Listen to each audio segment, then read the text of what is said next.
right, here we go. This is the bombing campaign against Japan. And of course, enough detail that you can tell why things happened, not just what happened.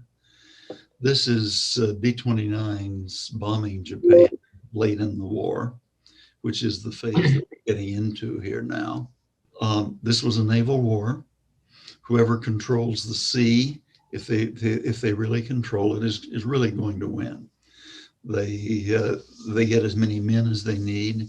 They get food, they get ammunition, they get fuel, and they get to decide when and where to fight, which is the strategic initiative. The Americans now are in firm control of the sea. The Japanese Navy has been vanquished, literally. That happened for good at the Battle of Leyte Gulf, which we just finished recently. So at this point, the Americans are very much in control. Back at the time of Guadalcanal, control of the sea was quite unclear. The Americans tended to control it during the daytime and the Japanese at night. That was much more complicated. It's simpler now. The Pacific Ocean is a really big place to fight a war or to do anything else for that matter. This overlay gives you some idea of the distances involved. And Japan is out of sight, just above the top of the picture. So very, very large distances. The first thing we're going to go through here is the Allied air offensive against Japan in the early part of the war. And Elwood has a set of charts on that he's going to present. And Elwood, just tell me when you want to change chart. The air war in the Pacific was fought island to island, and the B-25, although supposedly a medium bomber, was converted by the locals in the Pacific theater to a gunship. It was used for low-level attacks on Japanese ships and installations, particularly airfields. Okay. Here we have, we show the chain of events coming up with the Japanese extent of their empire, or what they considered their empire. We have come up to the Marianas. We're building huge airfields there because the ones from China are not quite as efficient enough to defeat the Japanese on their home islands. MacArthur has come up the backbone of New Guinea into the Philippines, and he is putting together a force on the Philippines. Supposedly, I don't know where he's going from here. The Nimitz and the Navy is planning on the Army bombing Japan from the Marianas, Saipan and Tinian, and those names will be etched in history before long. Okay. Next. There we go. Gunships. With the B-25, the Army has learned how to skip bombs into the side of ships, skip bombs along the low-level attacks on airfields. The Navy and the Marine Corps also use the B-25. It's a very versatile aircraft, and a big part of it is they're able to put an extensive number of guns in the nose. You see here a B-25 skipping a bomb into a Japanese escort vessel, and it rolls over just about as fast as the B-25 clears the scene of their attack. Anyway, Here we have another show what's going on. You can see all the little splashes from the 50 caliber machine guns, a small cargo vessel with a bomb striking the side, and he will be going down shortly. And another larger cargo vessel who is trying to get out of the area away from the attacking B-25s. Next. Here we have the local Army pilots and servicemen installed a lot of guns themselves. They installed guns in the nose. They installed guns along the side in a package. They found that the guns along the side in the package were causing vibrations in the skin of the aircraft. So North American, who had representatives in the Pacific, looked this over and they added a stiffener, a metal plate to keep from cracking the fuselage and having it fall off in flight.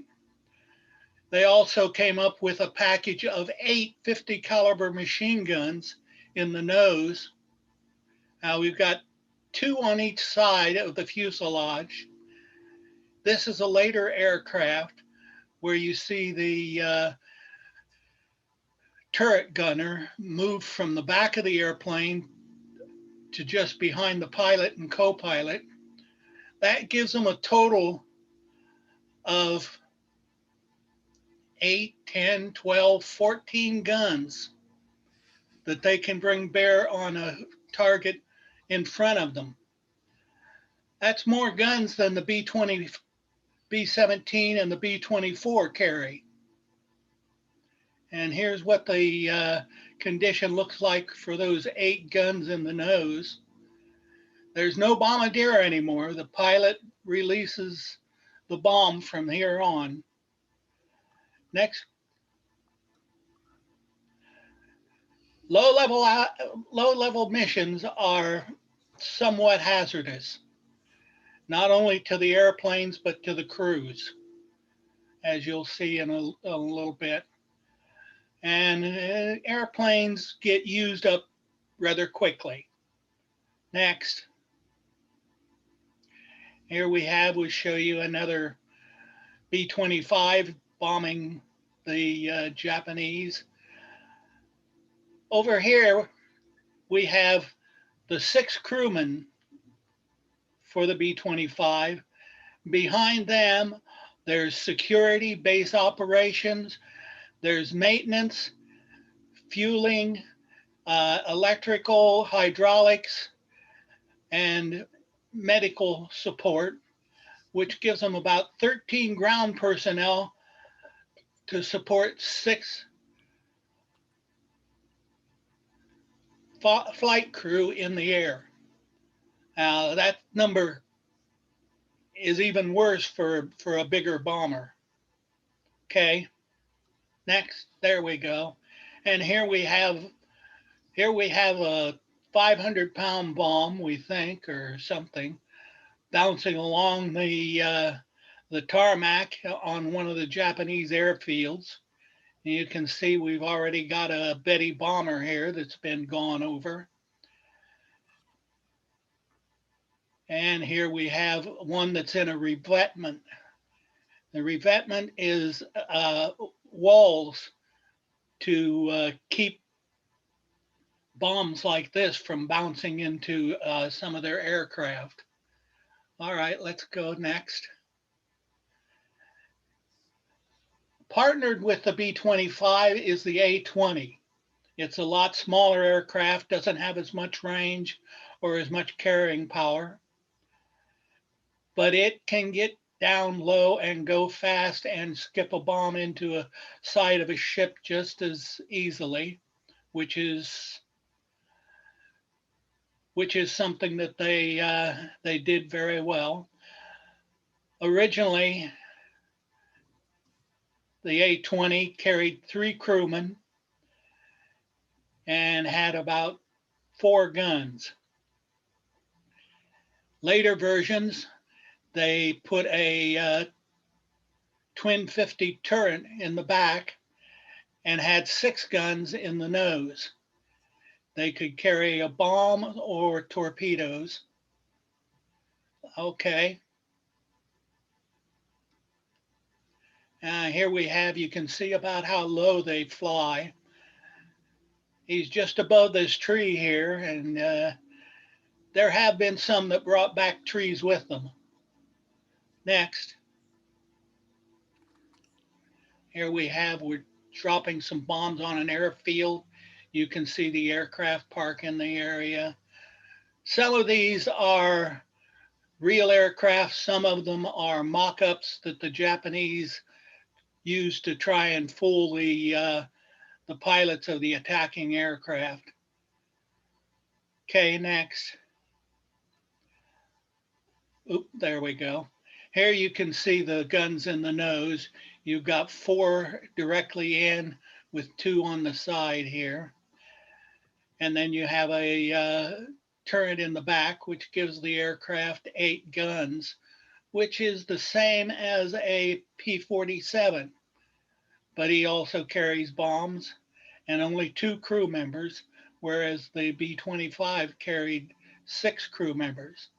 And as you see here, if you have a problem down low, you don't have long to put your affairs in order before it's over with. Okay. Rabaul got a considerable amount of work over by the B-25s and the A-20s. These are some of the Emperor's prize soldiers on Rabaul who have been converted to farmers from being soldiers. They look about as thin as some of the POWs I've seen photographs of at the end of the war. And I'm not sure what they're growing, but they're not getting their allotment of rice each day. Okay. Japanese were getting desperate. One of the things they started trying in 1944 and 45 were balloon bombs.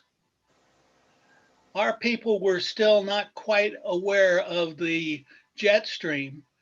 The Japanese had studied it and had a pretty good idea of what it was doing. So they decided to put balloons in the jet stream that carried a package of incendiary bombs and regular fragmentation bombs. Now, the incendiary bombs are here. The fragmentation bomb is in the middle. All around are bags of sand. They have a computer that measures the altitude they're at. If the balloon drops too low, they drop a bag of sand so that it can keep the balloon up in the jet stream. And it takes about 2 or 3 days to go across the Pacific and reach the United States using the jet stream with these balloons. Next. Here you have a little show. The dots show where balloons have actually been found or taken care of. In the case of this one out here, they actually shot it down with a fighter. One ended up in Hawaii. A couple ended up back in Japan. Some ended up in Alaska. Many of them ended up along the West Coast. A couple ended up clear over in Michigan, Texas. Few ended up in the Southern California and Arizona. They were launched from here. It took about 2 to 3 days to go over to the West Coast. The Japanese were hoping that the fragmentation bombs would cause panic among the civilians in the country, and the incendiary bombs would cause forest fires. Unfortunately for the Japanese, which I feel so bad about,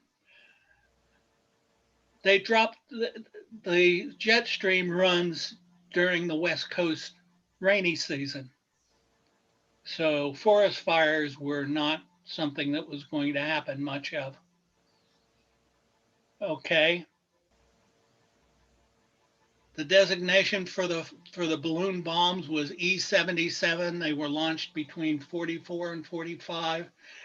They were hydrogen balloons. Didn't matter if they caught fire. There wasn't much to burn around them anyway. They launched a little over 9,300. In Oregon, the only people to have encountered the balloon bombs, to their dismay, was a group of church picnickers. A woman, 26-year-old woman pregnant with her first child, and 5 children, ages 11 to 14, encountered one of these on a picnic they were at in Oregon. The bomb went off and killed them. They were the only people to have been killed by these balloon bombs. The Army had worked their censorship on the newspapers to keep the news of what was going on with these balloon bombs out of the public knowledge.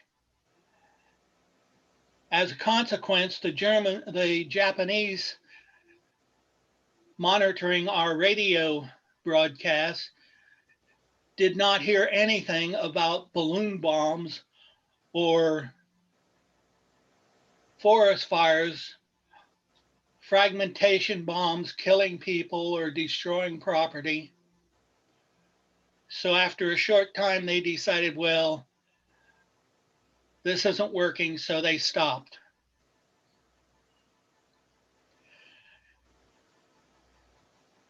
The people they had building these balloon bombs, they had schoolgirls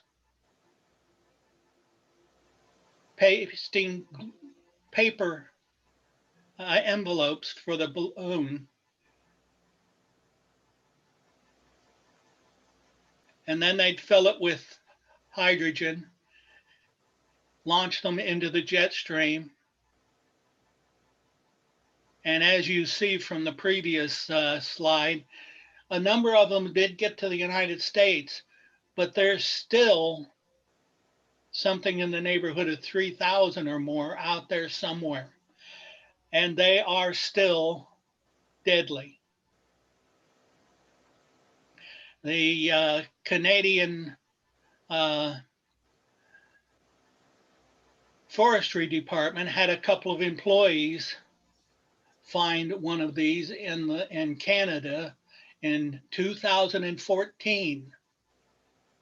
They called in their military bomb disposal team to get rid of the bomb. So fortunately, nobody was injured. So if you're out hiking, watch where you step. It might not be a rattlesnake. My brother-in-law flew B-25s in the Second World War in the Pacific Ocean. Very good. I told him he was a lousy pilot because he got shot down 3 times. Yes, my grandfather's brother was in the Army Air Corps out in the Pacific. I have no idea what he flew. He didn't talk much about it. My grandfather wasn't much to talk about it either. He was on Guadalcanal with the Army. He did tell me that the Japanese Zeros were painted gray. Bob, I had a question, and it's really relates to a follow-up to last week, if I can, or we can hold it till the end. I'll bring it up. Let's do it now. I was just fascinated by your comment about MacArthur chasing down all the Japanese on all the various islands of the Philippines. And one thought occurred to me, was there a collaborator army that he also had to deal with? That is local Filipinos that had gone over to the Japanese? No, not of any significance. There was a very big collaborator army that the Japanese had to deal with. Filipinos that were continuing to fight the Japanese on behalf of themselves and the Americans. And they were supported and supplied by the Americans. Yeah, I'm sorry, I just went out, but I've been reading a lot recently about the collaborator government in China that fought with the Japanese, with them, not against them. Yes. And I was just, and I know in Europe there was a lot of that. Well, there was a collaboration government that the Japanese set up in the Philippines while they during their occupation of the Philippines. There was indeed such a government, but it was not popular with the Filipino people, okay. and it was insignificant in the American reconquest of the Philippines. Okay. But before the war, the Americans acquired the Philippines in the Spanish-American War about the turn of the century. And before the war, the Americans had put the Philippines on a path to independence. There were different things that were supposed to happen each year. And I think in 1946, they finally became completely independent. And yeah, that's the number I heard. 1946 was set as the date for their independence. And they became more and more self-ruling every year along the way. And this was very, very popular with the Philippine people. They loved it. They appreciated it. And then the Japanese came in and stopped the whole thing. And that was, and the Japanese were brutal with the Philippine people, just like they were brutal with all the other people where they occupied countries. So the Philippines very much resented the coming of the Filipinos. Very much resented the coming of the Japanese. Oh, I had my hand raised, maybe a little bit out of flow, but my father-in-law actually was a Filipino freedom fighter, but hearsay. Okay. So it's only hearsay. So it's what he said was most of the time it was only fighting to get food. They were trying to steal food from the Japanese so that they could survive. So there wasn't a big push to blow up railroads or to aid the military. They just wanted to eat. Yeah, that sounds like the real world. They were helpful though. The Americans did help supply them, and they were a valuable source of intelligence on what was going on in the Philippines for the Americans. There were also some of MacArthur's soldiers that did not surrender to the Japanese, that went into the hills and were helped by local Philippine groups to keep an eye on the Japanese and to fight them in some way or another. Yeah. See, okay, someone else raised their hand and it went away. That was me again. Okay. I was going to add perhaps an item that most people don't recognize. If you exclude the DACA people serving in the Army, the only foreign country that allowed, or the U.S. allowed to serve in the U.S. military even after it was independent, is the Philippines. Part of the contract they gained with the Subic Bay negotiated a term that some of the Filipinos could join the U.S. Navy. Huh, okay. I didn't know that. That's what I said. Most people didn't realize it. Yeah, I'm sure. Okay. Okay. Anything else here, or shall we continue? Let's go on. Okay. Bombing Japan. The status at the time we're picking up the story here, which is about the 1st of February of 1945, was like this. This dotted red line out here is the Japanese high water mark. That's the most country, the most territory that they ever controlled. By now, however, by early 1945, the Americans have driven up through the Solomons and New Guinea and driven through the Central Pacific. Those drives joined in the Philippines, and the Americans have control of the Philippines at this point. And the Southern Resources area here, Japan's source of oil above all, has been completely cut off as a result. The American submarines were doing a pretty good job of strangling that that trade, but at this point, with the Americans in the Philippines, there is nothing, and the Japanese have their surviving tankers and nothing to do with them, even. So that's our status now. Under these circumstances, the Japanese are doomed. They will not surrender, but they have no hope. They are cut off from oil, rubber, and a variety of other things. They're exposed to bombardment, and the Sea of Japan, going back to the map here, this is the Sea of Japan. It's their link to mainland Asia. The Sea of Japan is about to be closed to them. And it's obviously time to make peace. But the American position is based on experience from World War I, and then the almost immediate rise of Hitler after that, with his false claim of the stab in the back, that the German armies really weren't defeated.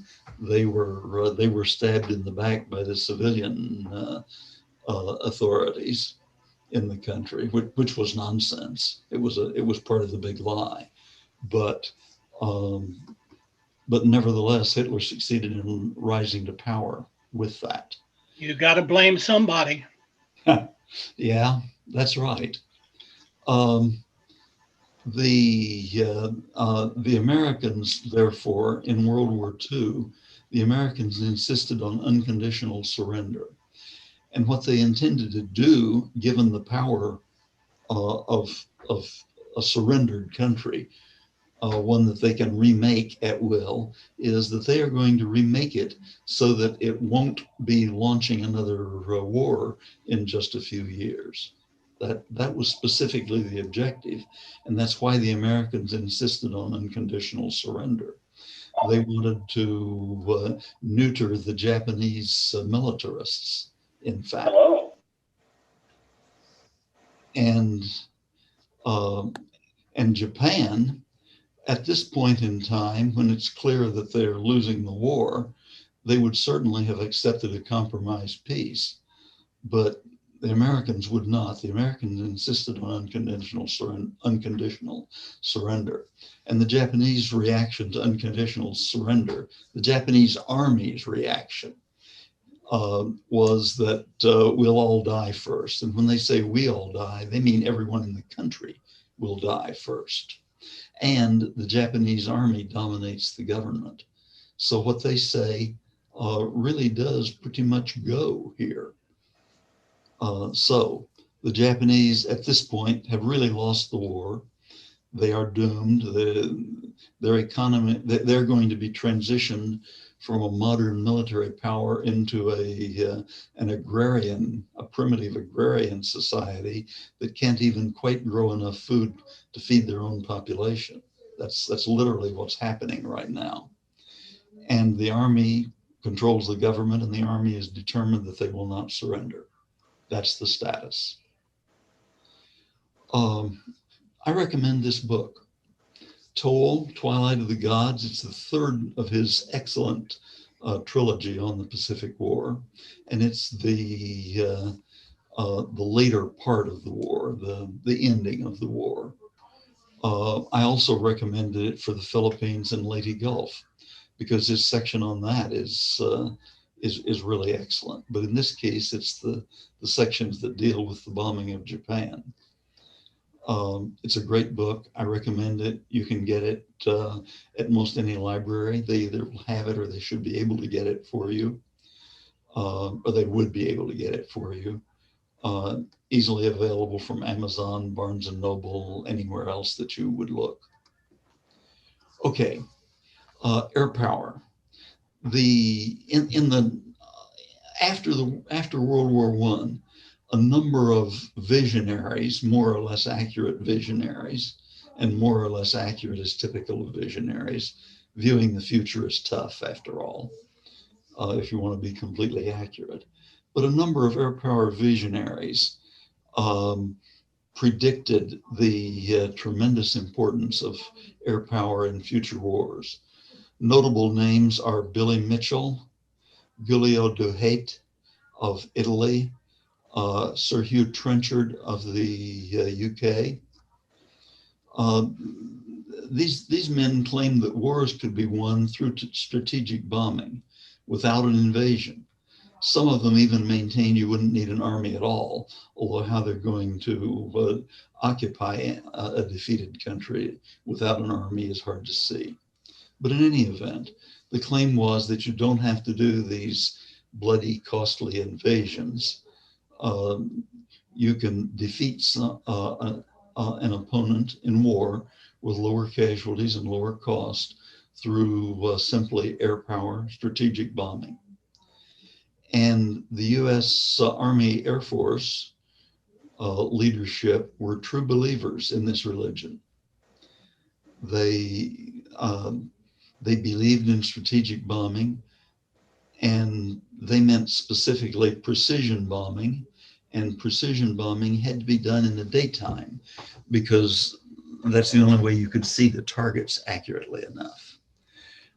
They resisted what's termed tactical use of air power. And let's pay a bit of attention to the tactical and strategic terms here.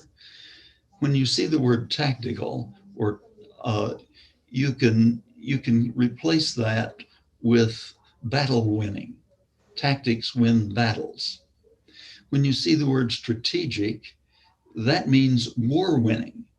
So they're talking about war winning bombing here, and air forces that are developed to do strategic bombing, that is to win wars through bombing. They resisted any use of air power for so-called tactical purposes like supporting Army, supporting Marines, supporting the US Navy. None of that was constructive in the pure air power theorist view. They even resisted having fighter planes to support the bombers at first. Remember the Flying Fortress? That was the B-17, a very heavily armed airplane, and they flew in tight formations. And the idea was that if a fighter approached one of these masses of heavily armed bombers, all the guns on all the bombers pointed at that one poor little fighter, and he didn't stand a chance. It was a concentration against him. That was the theory. In Europe, they tested it for the first time in the bombing of Germany, and there were some glitches. One glitch in particular was that when the Germans saw their single fighters outnumbered by all these bombers with all these guns, they said, "Oh, they're concentrating against us. We will have to concentrate as a counter to that." And so you had a whole mass of fighters at the same time attacking the mass of bombers. And suddenly it wasn't such an uneven battle. And a bomber's a bigger target than a fighter. And if a bomber goes down, it's a much bigger loss than a fighter. And so suddenly the Army Air Force decided they needed long-range fighters, and they hadn't even developed such things. So so they changed their tune on fighters and concluded that fighters were in fact valuable. Also, and in Europe is really where this belief met the reality for the first time. And in Europe, strategic bombing was done quite extensively, and it did not win the war. Germany still had to be invaded. So the fundamental premise of strategic bombing failed. However, along the way, they destroyed the German Air Force, the Luftwaffe. And the reason that happened is that the Germans really would have been better off if they had simply kept their airplanes hidden so they wouldn't be destroyed in the bombing campaign, and let the bombers bomb opposed by flak, by ground fire only. But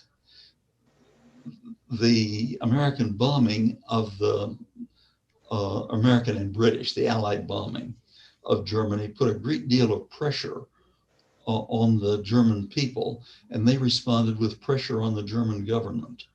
And the government found this pressure irresistible, and more they had to commit the Luftwaffe to trying to counter the American and British bombers. They were never fully successful, but they did a great deal of damage. In the process, the Luftwaffe was essentially destroyed. Just before the Normandy landings, Eisenhower told his troops that there would be airplanes overhead. Don't shoot at them, they're all ours. The Luftwaffe doesn't really exist anymore. And he was right. So that's part of the strategic bombing story. But there's more. In Europe, the 8th Air Force claimed that they could get 32% of their bombs in a 2,000-foot circle from 21,000 feet. Well, that's not precision, okay? It takes a really big industrial plant to occupy a 2,000-foot circle. That's nearly half a mile diameter. So most of the bombs miss, and hitting specific points really was essentially impossible. The 20th Air Force, this was against Japan with B-29s later in the war, claimed 31% in a 2,000-foot circle from 16,500 feet altitude. But 16.5 is totally untenable. That's suicide. You can't fly that low. So that's a joke, which means that you can't even do as well as a third of the bombs in a 2,000-foot circle. In 1944, in one attack on the Iwata Steelworks in Japan, 75 B-29s were launched. 47 of them made it to bomb, and they dropped 376 bombs, and one bomb hit the steelworks. It didn't hit the part of the steelworks they wanted to hit, but it did land in this large industrial plant's compound. And they lost 7 B-29s. This is not the way you win a war. Something has to change. Okay, the picture here is the Norden bomb site, in which the Americans held great hopes. It's a really neat technical gadget. The bombardier looks through the eyepiece, which is number 3 here, not that window on the left, but it's this thing here. He looks through there, he sees the ground, he sees crosshairs that move along with the ground, and he puts the crosshairs on the target, and this is based on an altitude and wind estimate that's been put in advance. And those things aren't quite right, they're guesses. They may be way off. If they're off, the crosshairs will keep drifting off the target. He uses knobs on the side to correct the drift. And after he makes enough corrections, they now have a very good idea of what the drift is. Effectively, they've measured the wind that's moving the airplane here. And that gives them the ability to drop bombs accurately, as long as the wind is the same, essentially, from their altitude all the way down to near the ground. That generally wasn't very close to true. And in Japan, with the jet stream, it was ridiculous. And so the whole bombing accuracy system fell apart, particularly in Japan.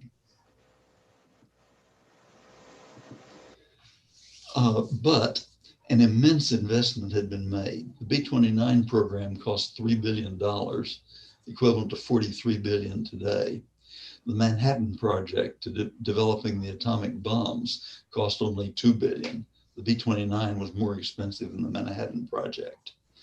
And besides all the money, the careers of the officers who had led this effort are really on the line. It has to succeed. And if they can't do precision bombing, they're going to do area bombing. That's unattractive because it does hit the civilian population. It's an uncomfortable thing, but it was justified on the basis that there were military targets in the area. There was dispersed industry in the residential areas, and both of those things were true. And also, the Japanese had been extremely brutal to Allied civilians who had been interned, Allied POWs, and so forth. In these ways, the area bombing, which really did target the civilian population, was justified. The picture there is Tokyo, a section of Tokyo after the big March 10th firebomb raid. And virtually the entire residential area in that region of the city, which was about 40% of the city, as I recall, has been burned out in one night. And the casualties there were something over 100,000, apparently. There's not a good number even today. The B-29, the atomic bomb, were all created because of Germany, not because of Japan. The President Roosevelt was sent a letter by Einstein with a number of influential scientists indicating to Roosevelt that a bomb using atomic energy could be created, and that if the Germans got it before we did, it would be a disaster and an impossibility to defeat the Germans. So Roosevelt established the Manhattan Project before Pearl Harbor was bombed. They also were looking in 1940 at the British being overrun by the Germans. They were the only country that was still in the war against the Germans. And they did not have a great amount of material to fight the Germans. So the US Army Air Corps figured the US eventually would have to fight the Germans from home territory, which is why they decided to build something that would fly from the US to Germany, drop bombs on Germany, and return to the US.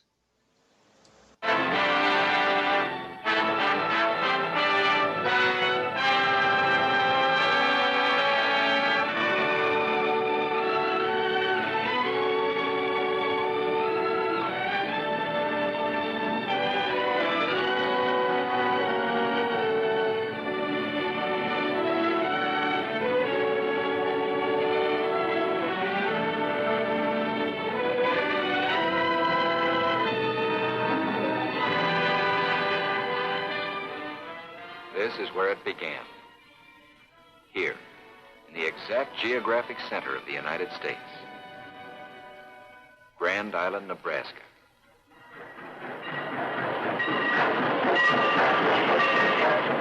The men were brought here from every corner of the country, and a few corners outside the country.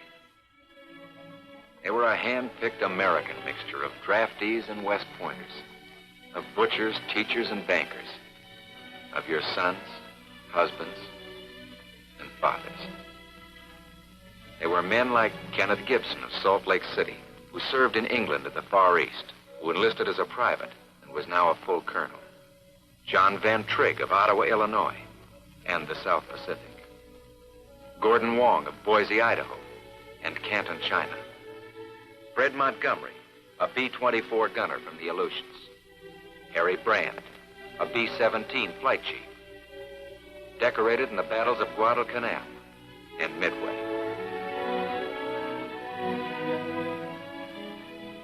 They were men who had flown in forts or liberators in all of the combat theaters. But now they were introduced to a ship that was something else again.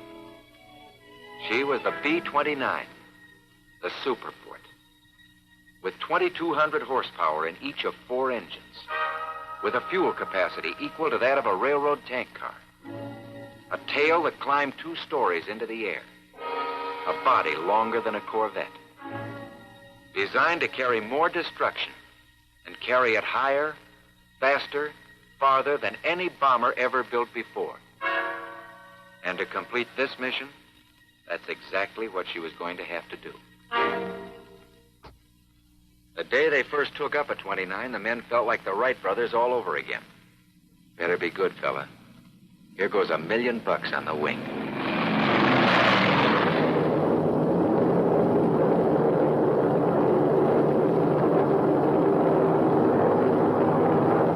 By the second flight, they were in love with the ship. And old hands. And starting to get impatient. But the Army told them nothing. Just kept them flying and kept them wondering. They wondered about when they'd finally be off, which way they'd go, how they'd do, and how long it would be before they'd be on their way home again. Well, while they were wondering, the big wheels decided. Almost the first the men knew about it. It was 5 in the morning and they were on their way.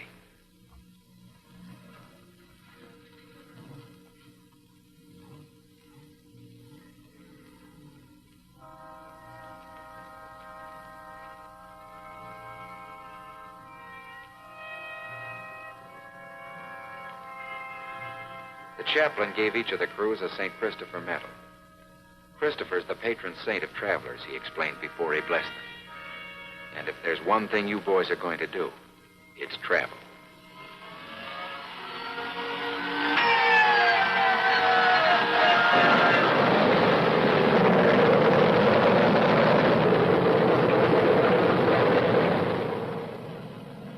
chaplain was right.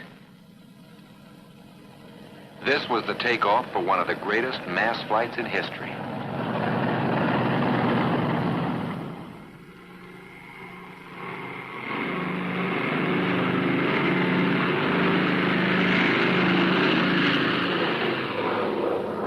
First lap, from Grand Island, 1,321 miles westward to Mather Field, California.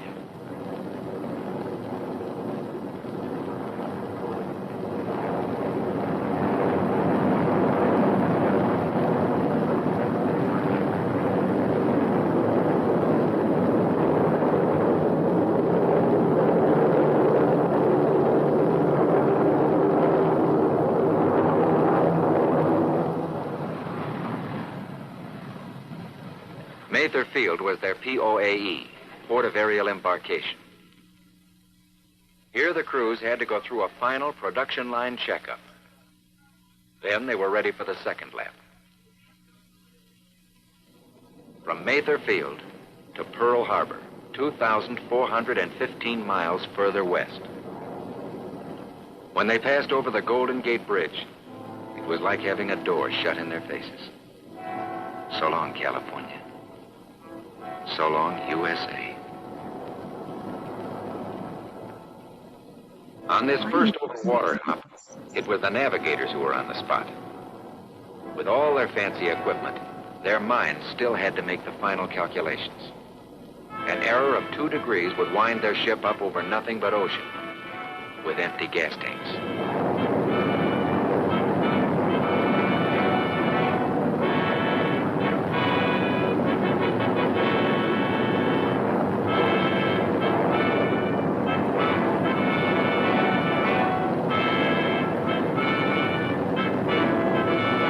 Diamond Head.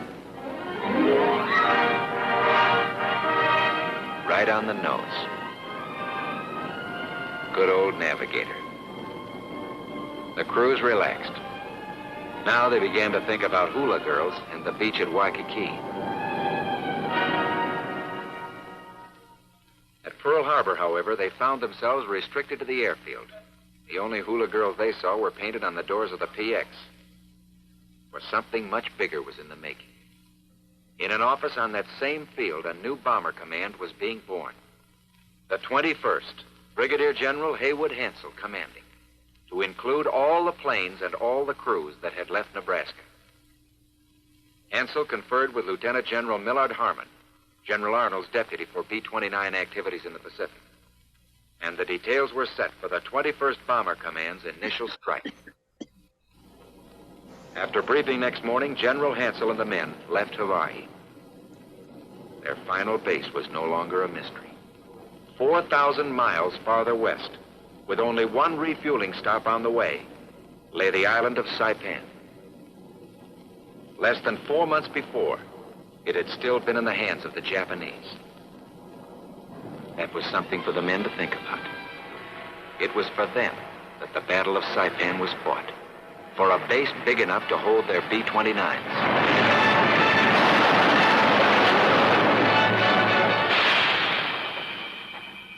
Soldiers, sailors, and Marines paid a price for that base. Afterward, aviation engineers and service groups sweated over it. That, too, was for the B-29s.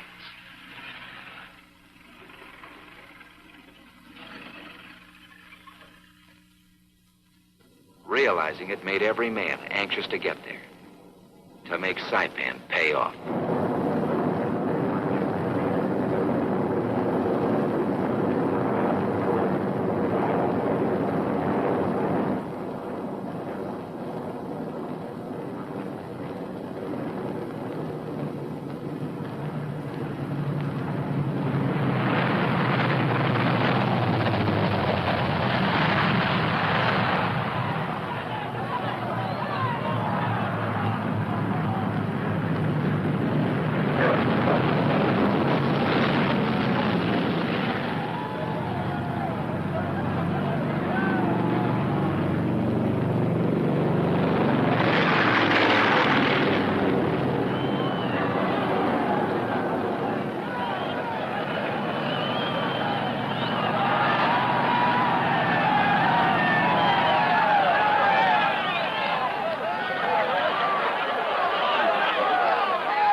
first element of the 21st Bomber Command has arrived.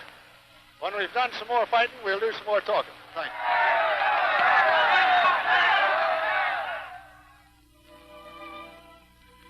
The crews found Saipan to be a paradise, free from any of the discomforts borne by war-oppressed civilians at home.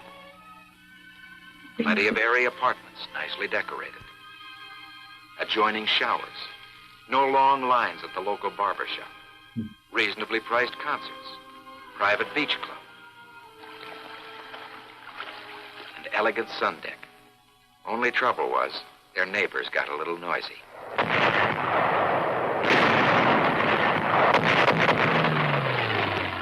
B-29s on Saipan were like artillery pointed at the heart of Japan. The Nips made a desperate attempt to knock the base out. They came over at night, too. They paid admission. But they got some of ours.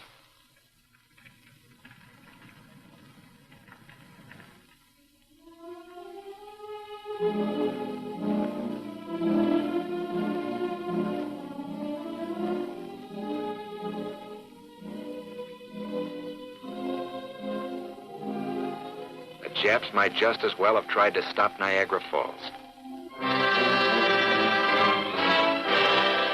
The 21st Bomber Command was ready to hit its first target. Our target for today is one of 3 of the Nakajima aircraft plants located 11 miles west of Tokyo. The men had hoped the first one would be Tokyo, and they were delighted. But they weren't kidding themselves. Not even those who'd been over Berlin or Ploiesti or Vienna. London to Berlin and back was 1,000 miles. The Foggia-Ploiesti run, 1,150 miles. The Foggia-Vienna run, 900 miles. But Saipan to Tokyo and back was over 3,000 miles. No land-based planes had ever hit this target before. Crew chiefs and maintenance men worked right through the afternoon and night.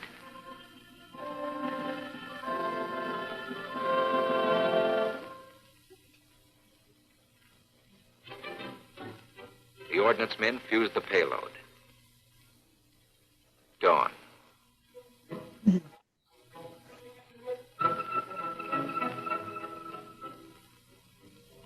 coolness reminded them of that other dawn not so long ago in Nebraska. Only now they were sweating. It was kind of funny to think of themselves making history.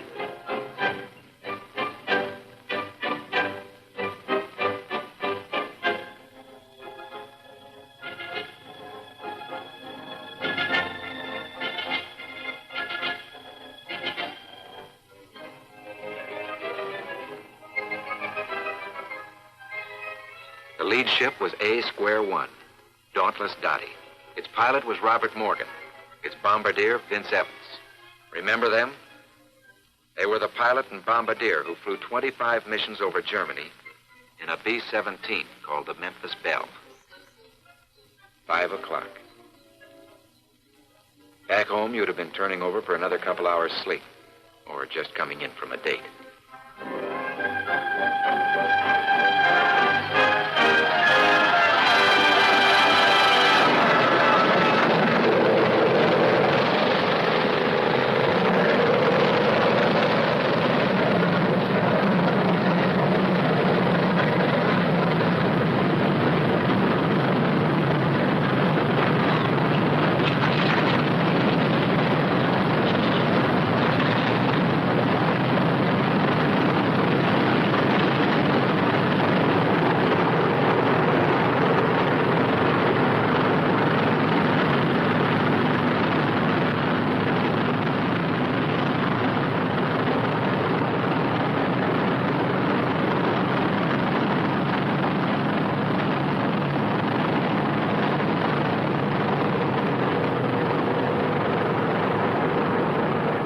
Each Superfort carried well over 7,000 gallons of gas, more than 6,000 rounds of ammunition. With their great load of 500-pound general-purpose bombs and incendiaries, they weighed almost 70 tons apiece.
The barometer should have been falling in Tokyo.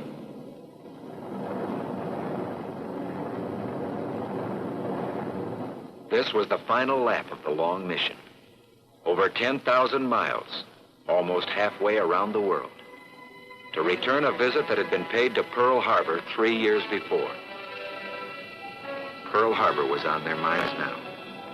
The 2,000 American dead, Hickam Field in flames, the Arizona and the Oklahoma and the Pennsylvania.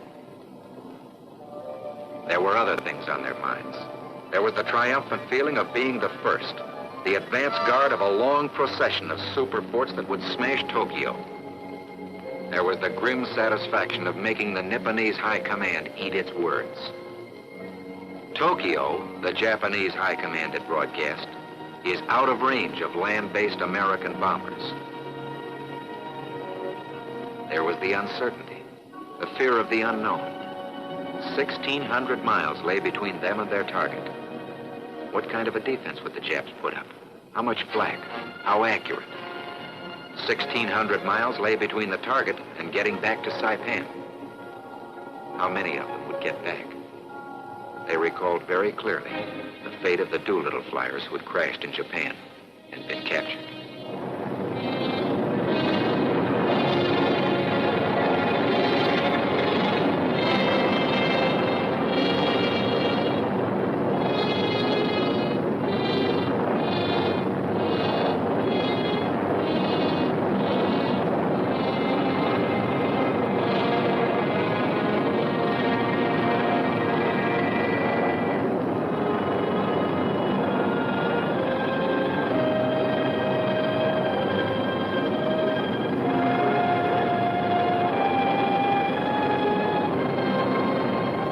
6 hours later, through the clouds, they saw it.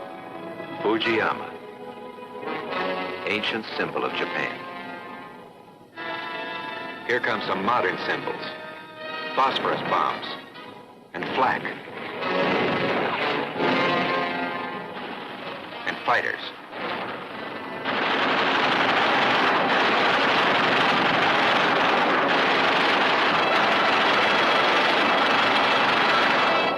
Inside a superfort, you can't see its guns. You fire by remote control.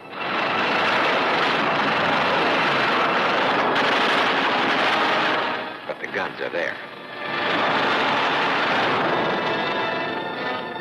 And now, below them is Tokyo.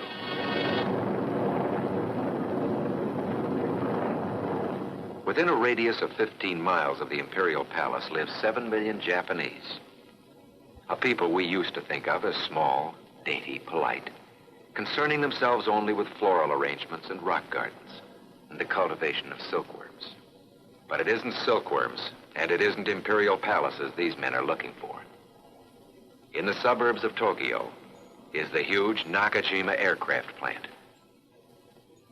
Well, Bud, what are you waiting for?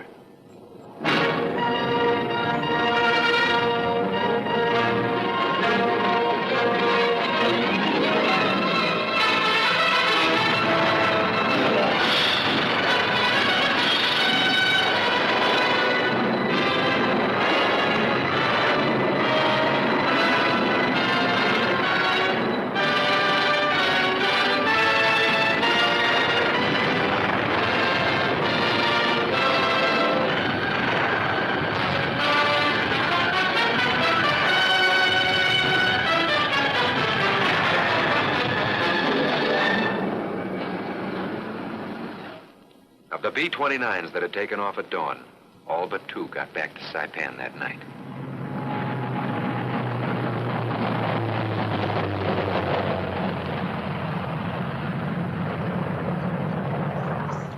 And that's where it ended. The first superfortress mission to Tokyo. But more than an ending, it was a beginning. As the commanding general of the Army Air Forces put it, no part of the Japanese Empire is now out of our range. No war factory too remote to feel our bombs. The battle for Japan is now underway with full speed ahead. the commander of the 21st Bomb Group there that you saw in the video was Hansel. His nickname was Possum. And you might have noticed that he looked maybe a little bit like one, as much like a possum as a human can look, I think he probably did. Anyway, any questions about the video? Yeah, Michael. Yeah, in Thanksgiving of 1942, my family gathered around to say goodbye to Uncle Stanley. He was in the Army Air Force. Fast forward through this film and all of that, long story made short, he wound up on Tinian in the Marianas and the ground crew that launched the Enola Gay. And here I am so many years later. Okay. With all of you, and the connection is unbelievable. Yeah. Well, we'll get to that part of the war, and it's not too far in the future at this point. We're going to do a general discussion of the bombing campaign. We won't go to the whole story of the atomic bombs right now. We'll go on to Iwo Jima and Okinawa, which in time came first.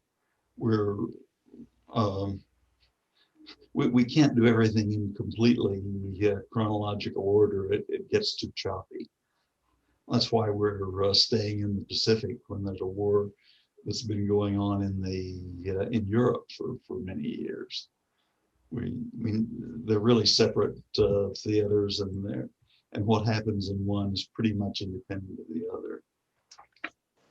That was a real War Department film produced during the war, this historical document kind of film, which I like to show whenever we can.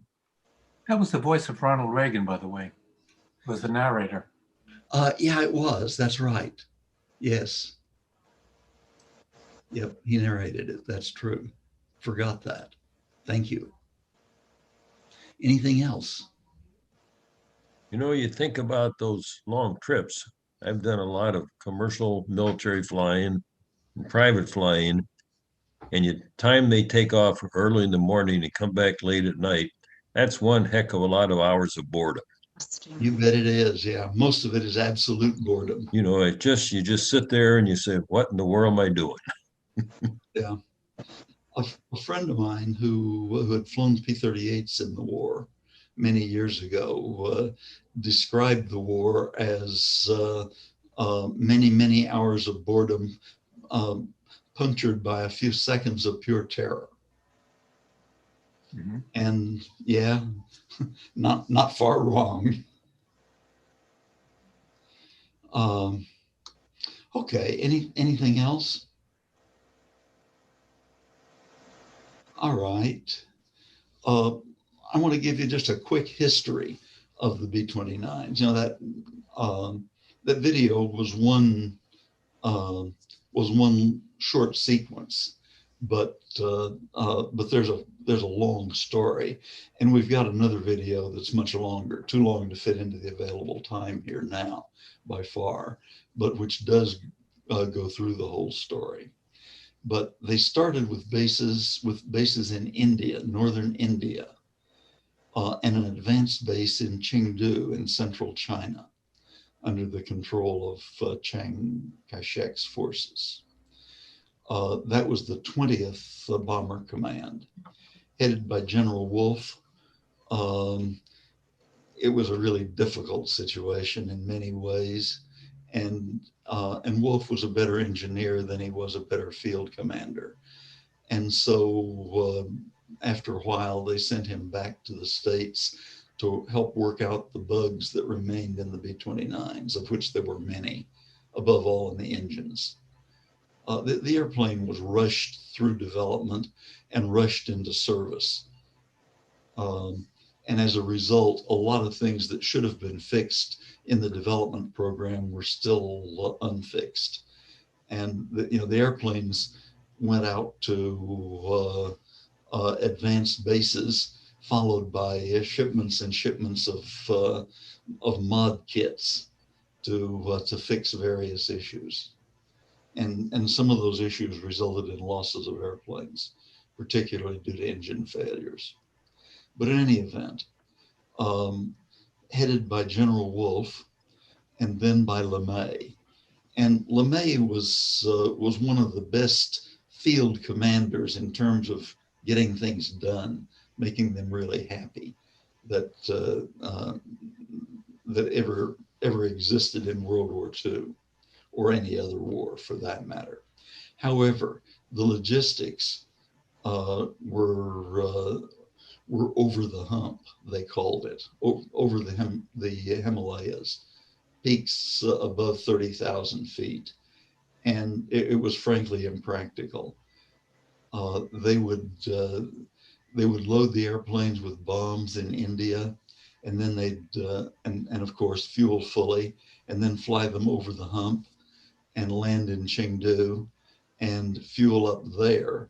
But it took 12 gallons of gasoline to get 1 gallon of gasoline to Chengdu. Since the only route they had was over the hump by air, it was really impractical logistics. Besides that, when the Americans started bombing Japan from Chengdu, the Japanese took notice, naturally enough, and Chiang Kai-shek's forces were not really able to defend Chengdu, and the Japanese started to move in to capture the Chengdu fields. And so the Americans were forced out of Chengdu, and it was just as well. It was a crummy location to begin with. Another operation in the Marianas had also been set up after the India Chengdu one, and that was the 21st Bomber Command, first under Hansel. And that was the operation that mounted that first Tokyo mission that you saw in the video. The logistics were by sea. It was the best base available. It was the place that was going to work as a B-29 base. Eventually, the 20th Bomber Command was moved out of India and China and moved to the Marianas. And LeMay moved with it, and LeMay then took over command in the Marianas. So let's see. The doctrine initially was 30,000 feet or so, the limits of the B-29's altitude capability. And that gave a lot of protection. The Japanese anti-aircraft guns simply couldn't reach that high. There wasn't any flak at that altitude. And nobody else's AA guns could get there either, for that matter. The doctrine called for precision bombing. Well, but the bombing wasn't precision. That really couldn't be done. The effectiveness was quite low. They missed that Nakajima plant completely. They didn't put a bomb on it.